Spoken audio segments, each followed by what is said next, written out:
First, let us look at how a change in concentration of products or reactants of a system at equilibrium can affect the equilibrium. We will bring back our favorite example of nitrogen, hydrogen, and ammonia, which are already nicely in equilibrium. Now say that I add hydrogen gas to this system. The concentration of hydrogen increases. We shall for this example assume that the concentrations of the other reactants stay constant. So let us look at the reaction quotient of our current state of the system. Originally, the reaction quotient Q was equal to K because the system is at equilibrium. By adding hydrogen gas to the system, I'm decreasing my reaction quotient because hydrogen gas is a reactant on the left side of the equation. And now that you're dividing by a larger number, Q will be smaller than it is before.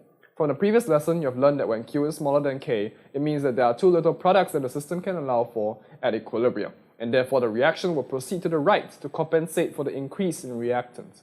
We say that this is a shift of equilibrium position to the right because it seems as if the position of the equilibrium is on the right side of this equation, and the reaction must proceed in that direction in order to re-achieve the lovely equilibrium that we all enjoy. If you look at the graph again, notice that there is a greater decrease in concentration of hydrogen as compared to nitrogen.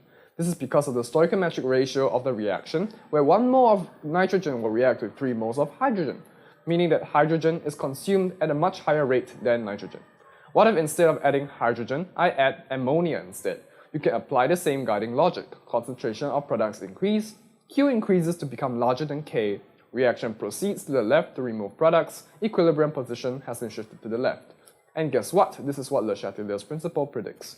Formally, Le Chatelier's principle states that the position of the equilibrium shifts right if the concentration of the reactants is increased or if the concentration of the products is decreased, and that the position of the equilibrium shifts left if the concentration of the reactants is decreased or if the concentration of the products is increased. That sounds really long-winded and unnecessary, and to some extent that is true. It is long-winded, but you have to state it down when explaining how the equilibrium is affected by changes. And remember that K is not affected by concentration changes.